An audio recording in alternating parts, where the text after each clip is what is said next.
ধৃষ্টতা ফাজলামত একটা সীমা আছে পাবেন। আবার বঙ্গবন্ধুর মতো মানুষদেরকে সহযোগী মুক্তিযোদ্ধা তালিকায় মানে নামের তালিকায় নামিয়ে আনা হয়েছে।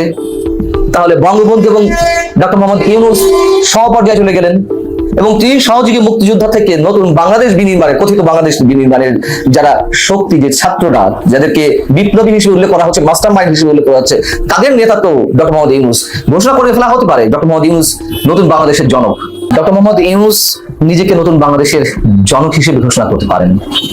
ডক্টর মোহাম্মদ ইউনূস নিজের সম্মান বাড়িয়ে বঙ্গবন্ধুর সম্মান কমিয়ে তার সহপর্যায়ে যেতে পারেন বা তাকে সেই পর্যায়ে নিয়ে যাওয়ার একটা চেষ্টা সরকারের পক্ষ থেকে রয়েছে।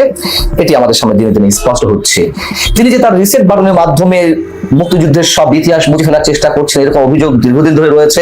আমাদের মনে হয় আমার এই ধারণার মধ্যে আর সীমাবদ্ধ থাকতে চলবে না, আমাদের ধারণাকে সম্প্রসারণ করা প্রয়োজন। প্রিয় দর্শক, আপনারা জানেন যে সরকারের যে নতুন অধ্যাদেশ জারি করা হয়েছে মুক্তিযোদ্ধাদের বিষয়ে, সেখানে বঙ্গবন্ধু শেখ মুজিবুর রহমান, সৈয়দ নজরুল ইসলাম, তাজউদ্দিন আহমেদ, কামরুজ্জামান, ক্যাপ্টেন মনসুর আলীর মতন যারা মুক্তিযুদ্ধের সংগঠক নেতা, তাদেরকে মুক্তিযোদ্ধা হিসেবে তালিকা থেকে তাদের নাম বাদ দেওয়া হচ্ছে, তাদেরকে উল্লেখ করা হচ্ছে মুক্তিযুদ্ধের সহযোগী শক্তি।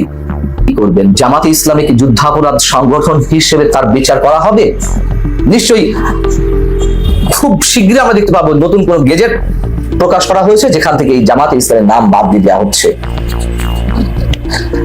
এই যে দুঃসাহস, মুক্তিযুদ্ধকে নিয়ে নানান ধরনের খেলা আমরা খেলতে দেখছি এই সরকারকে, এর এখতিয়ার তাদেরকে কে দিয়েছে? ডক্টর মোহাম্মদ ইউনূস কিভাবে নিজেকে জাতির জনক, মানে নতুন বাংলাদেশের জনক ঘোষণা করতে পারেন অথবা বঙ্গবন্ধু সহপর্যায়ে যাবেন, আমি সে বিষয়ে একটু ব্যাখ্যা করব। তার আগে এই গেজেটটা সম্পর্কে তো আপনারা নিশ্চয় জানেন। তো এই গেজেটে বলা হচ্ছে যারা রণাঙ্গনে সরাসরি অস্ত্র হাতে যুদ্ধ করেছেন কেবল তারাই মুক্তিযোদ্ধা।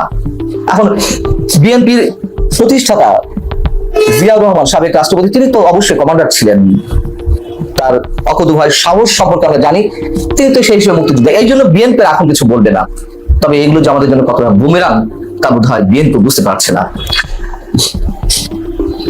একটা যুদ্ধের সর্বাধিনায়ক তিনি মুক্তিযুদ্ধ হবেন না, মানে মুজিবনগর সরকারকে এই গেজেটে স্বীকৃতি দেওয়া হয়েছে নতুন যে অধ্যাদেশ। আবার সেই মুজিবনগর সরকারের যে ঘোষণাপত্র ছিল, সেই ঘোষণাপত্রে কি বলা ছিল শেখ মুজিবুর রহমান সম্পর্কে, বঙ্গবন্ধু সম্পর্কে? সেখানে বলা ছিল যে প্রেসিডেন্ট নবগঠিত বাংলাদেশ সরকারের সকল আর্মড ফোর্সেসের সুপ্রিম কমান্ডার, এবং এর সরল অনুবাদ হলো সর্বাধিনায়ক। জেনারেল আতাউল গনি ওসমানী ছিলেন প্রধান সেনাপতি মুক্তিযুদ্ধের, আর সর্বাধিনায়ক ছিলেন অস্থায়ী সরকার বা বঙ্গবন্ধু সরকারের যে যিনি প্রেসিডেন্ট, তিনি তো প্রেসিডেন্ট ছিলেন বঙ্গবন্ধু শেখ মুজিবুর রহমান, অস্থায়ী রাষ্ট্রপতি ছিলেন সৈয়দ নজরুল ইসলাম। কি ধরনের ব্যাখ্যা আমরা দাঁড় করাচ্ছি যে অস্ত্র হাতে যুদ্ধ না করলে তিনি মুক্তিযোদ্ধা নন? মুক্তিযুদ্ধের যারা সংগঠক সৈয়দ নজরুল ইসলাম, তাজউদ্দিনের মতো মানুষেরা, কামরুজ্জামান, ক্যাপ্টেন মনসুর আলী, এরা মুক্তিযোদ্ধা নন? আমাদেরকে কি সব রূপকথা গল্প শোনানো হচ্ছে এখন? যে 5টি শ্রেণীতে মুক্তিযুদ্ধের সহযোগী শক্তি কারা তা বর্ণনা করা হয়েছে, তা আমি আপনাদের সামনে একটু বলি ছোট করে। 1 নম্বর হচ্ছে যেসব বাংলাদেশি পেশাজীবী, 1 নম্বরটা খেয়াল রাখতে হবে, যেসব বাংলাদেশি পেশাজীবী মুক্তিযুদ্ধের সময় বিদেশে অবস্থানকালে মুক্তিযুদ্ধের পক্ষে বিশেষ অবদান রাখেন এবং বাংলাদেশের যেসব নাগরিক বিশ্ব জনমত গঠনে সক্রিয় ভূমিকা পালন করেন। 2, যেসব ব্যক্তি মুক্তিযুদ্ধের সময় গঠিত বাংলাদেশ সরকারের অধীন কর্মকর্তা বা কর্মচারী বা দূত, মুজিবনগর সরকারের নিয়োগপ্রাপ্ত চিকিৎসক, নার্স ও অন্যান্য সহকারী হিসেবে দায়িত্ব পালন করেছেন। 3, মুক্তিযুদ্ধের সময় গঠিত বাংলাদেশ সরকারের সঙ্গে সম্পৃক্ত সব MNA এবং MPA যারা পরবর্তী সময়ে গণপরিষদের সদস্য হিসেবে গণ্য হয়েছিলেন। 4, স্বাধীন বাংলা বেতার কেন্দ্রের সব শিল্পী এবং কলাকুশলী ও দেশ এবং দেশের বাইরে মুক্তিযুদ্ধের সপক্ষে দায়িত্ব পালনকারী সব বাংলাদেশি সাংবাদিক এবং স্বাধীন বাংলা ফুটবল দলের যারা সদস্য ছিলেন, তারা হচ্ছে মুক্তিযুদ্ধের সহযোগী শক্তি বা সহযোগী মুক্তিযোদ্ধা। 1 নম্বরটা আপনাদের খেয়াল রাখতে বলেছিলাম যে যেসব বাংলাদেশি পেশাজীবী মুক্তিযুদ্ধের সময় বিদেশে অবস্থানকালে মুক্তিযুদ্ধের পক্ষে বিশেষ অবদান রেখেছেন। এখন আমরা গত কয়েক মাস ধরে শুনছি ডক্টর মোহাম্মদ ইউনূসের কি অবদান ছিল মুক্তিযুদ্ধে। তিনি যুক্তরাষ্ট্রে অবস্থান করছিলেন, তিনি সেই সময় ছাত্র ছিলেন না কি কাজ করছিলেন, সেই সময় তিনি অর্থ সংগ্রহ করেছেন মুক্তিযোদ্ধাদের জন্য, এরকম একটা বয়ান আমরা শুনতে পাচ্ছি। সেই হিসেবে তিনি নিশ্চয়ই এখন সহযোগী মুক্তিযোদ্ধার স্বীকৃতি পাবেন।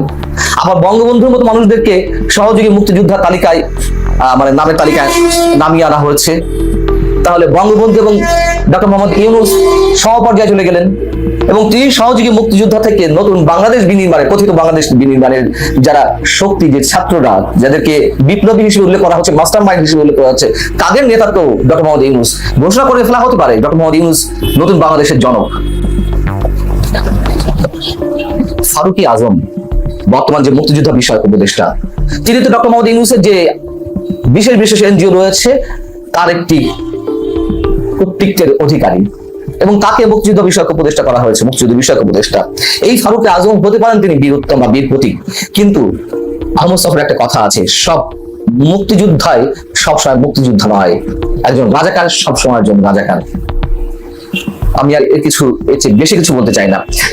নতুন অধ্যাদেশে মুক্তিযুদ্ধের পরিবর্তিত যে সংজ্ঞা নির্ধারণ করা হচ্ছে তার সংজ্ঞাটি এরকম, একটু খেয়াল রাখতে হবে আমাদের। মুক্তিযুদ্ধ অর্থাৎ 1971 খ্রিস্টাব্দের 26শে মার্চ হতে 16ই ডিসেম্বর পর্যন্ত একটি স্বাধীন গণতান্ত্রিক রাষ্ট্র হিসেবে বাংলাদেশের জনগণের জন্য সাম্য, মানবিক মর্যাদা ও সামাজিক ন্যায় বিচার প্রতিষ্ঠার আকাঙ্ক্ষায় হানাদার ও দখলদার পাকিস্তানি সশস্ত্র বাহিনী এবং তাদের সহযোগী রাজাকার আল বদর আল শামস, তৎকালীন মুসলিম লীগ, জামায়াতে ইসলামী, নেজামে ইসলাম এবং দালাল ও শান্তি কমিটির বিরুদ্ধে যুদ্ধ, এটা হচ্ছে মুক্তিযুদ্ধ।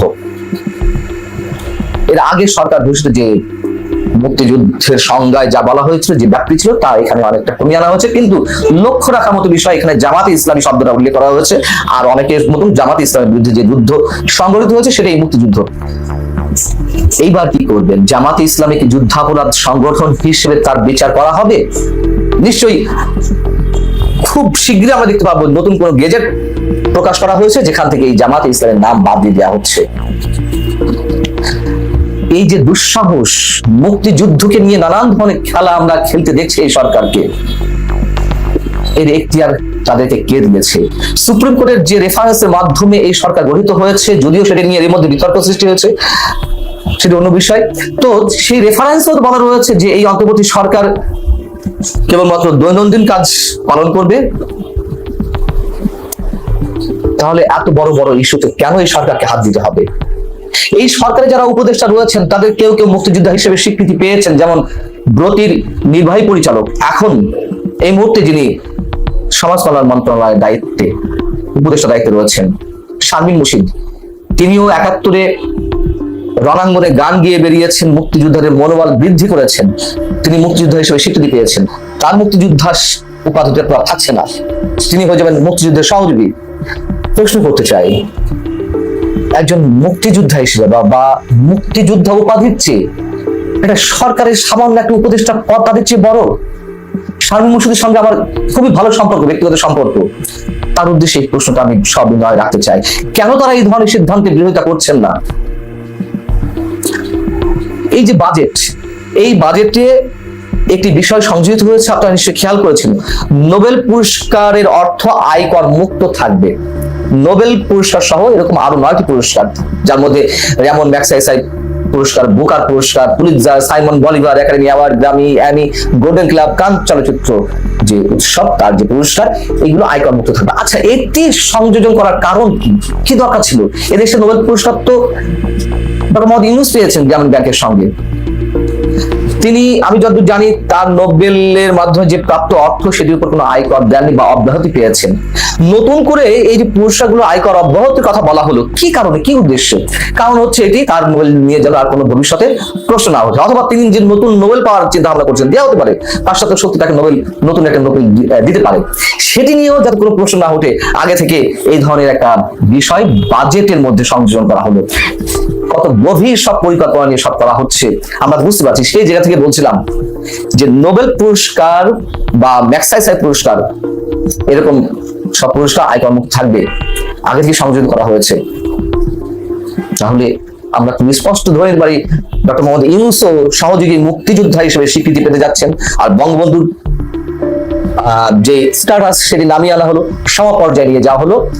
অতএব যদি আমরা ধরে নেওয়ার চেষ্টা করি ডক্টর মোহাম্মদ ইউনূস নতুন বাংলাদেশের জনক, অবাক হওয়ার কিছু থাকবে না। আজকের এই খুশির দিন, এই খুশির দিনের নেপথ্যে যে কারণ সমূহ তা ছিল কন্টিনিউয়াসলি 2010 সন থেকে, বা 2010 বাদ দেন, 2014 সন থেকে 24 বা 25 সন পর্যন্ত এই পুরো 10-11 বছর আওয়ামী লীগ জামাতকে নির্যাতন করার ক্ষেত্রে একটিবারের জন্য আল্লাহকে স্মরণ করেনি। এবং মহান আল্লাহ রাব্বুল আলামিন যে সর্বময় ক্ষমতার অধিকারী, সেটাও তারা স্মরণ করেনি। তারা মনে করেছে যে আওয়ামী লীগ যেটা চাইবে সেটাই আইন। আওয়ামী লীগের কথা মতো আকাশ আসবে, আওয়ামী লীগের কথা মতো বাতাস প্রবাহিত হবে, আওয়ামী লীগের হুকুমে ঝড় প্রবাহিত হবে, আওয়ামী লীগের হুকুমে আজরাইল আসবে, জিব্রাইল আসবে, আওয়ামী লীগের হুকুমে আজরাইল ফিরে যাবে। তারা যাকে ইচ্ছে তাকে ফাঁসিতে চড়াবে, যাকে ইচ্ছে তাকে ফাঁসির দণ্ড থেকে মওকুফ করিয়ে তাকে মুক্ত বিহঙ্গের মতো উল্টে দেবে। তারা অনেক ফাঁসির আসামিকে রাষ্ট্রপতির ক্ষমার মাধ্যমে মাফ করে দেবে, অনেক নিরপরাধ ব্যক্তিকে ধরে নিয়ে জাস্ট ডাইরেক্ট গুলি করে তাদের ভবলিগা সাঙ্গ করে বলবে যে দেখো আমরা কিভাবে জীবন দিতে পারি আর কিভাবে জীবন নিতে পারি। তো এরকম একটা অহমিকা বোধ তাদের মধ্যে এভাবে চলে এসেছিল, এবং সেই অহমিকার মধ্যে জামাতের নিষ্পেষিত হওয়া, নির্যাতিত হওয়াটা ছিল সবচেয়ে মর্মান্তিক একটা বিষয়। ফলে জামাতের সঙ্গে আওয়ামী লীগের যে ব্যবহার, এখানে প্রকৃতির কোনো আইন কার্যকর ছিল না। কোরআনের আইন বাদ দিলাম, শরীয়তের আইন বাদ দিলাম, ইজমা কিয়াস বাদ দিলাম, এমনকি কোনো রাষ্ট্রীয় আইন এখানে শেখ হাসিনার হুকুমের বাইরে কোনো কিছু হয় না। এটা হলো বাস্তবতা।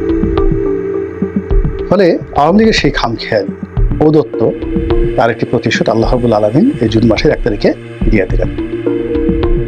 তো এই যে আজকের দিনের যে ঘটনা, এই ঘটনা থেকে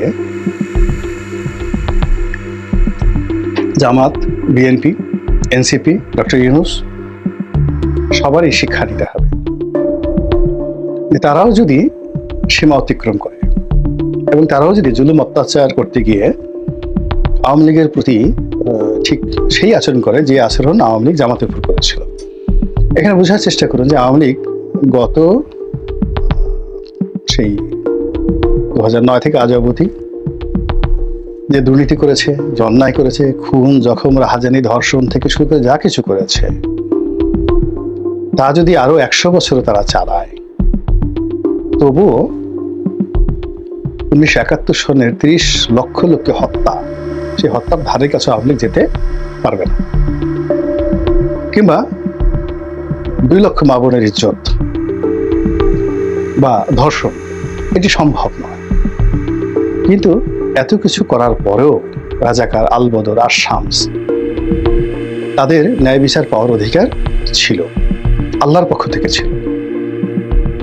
এই যে আল্লাহ রাব্বুল আলামিন কিয়ামতের ময়দানে তিনি যেটি করবেন সেটি হলো ন্যায় বিচার প্রতিষ্ঠা করবেন।